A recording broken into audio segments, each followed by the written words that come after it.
Տեսեք, վերջին 8 տարիների կառավարումը ցույց տվեց, որ երկիրը գնում է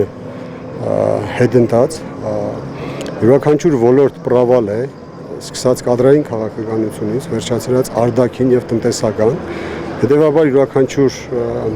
հայ մարդ, իրեն հայ համարող մարդ պետք է գիտակցաբար մոտենա եւ փորձի այս ընտրություններով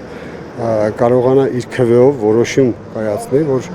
հերիք է հետընթացը, վերջ ենք դնելու դրան եւ փորձելու ենք առաջ շարժվել։ Այս առումով Հայաստան դաշինքի առավելությունները շատ են, քանզի դաշինքի առաջնորդը Ռոբերտ Քոչարյանը իր կառավարման տարիներին ցույց է տվել, որ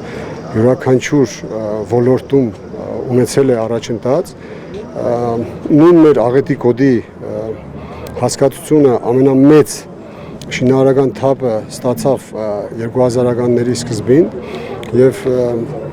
վերջին 8 տարիներին տեսանք, որ անգամ կամք չդրսևորվեց, որ տնագներում բնակվող մարդկանց կարողանան բնակարաններով ապահովել։ Այսինքն այն թափը, որ սկսվեց 2000-ականներին, եթե դրա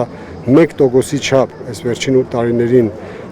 ջանք գործադրվեր, ուրեմն անպայման այսօր Գյումրին կազատվեր տնագներից։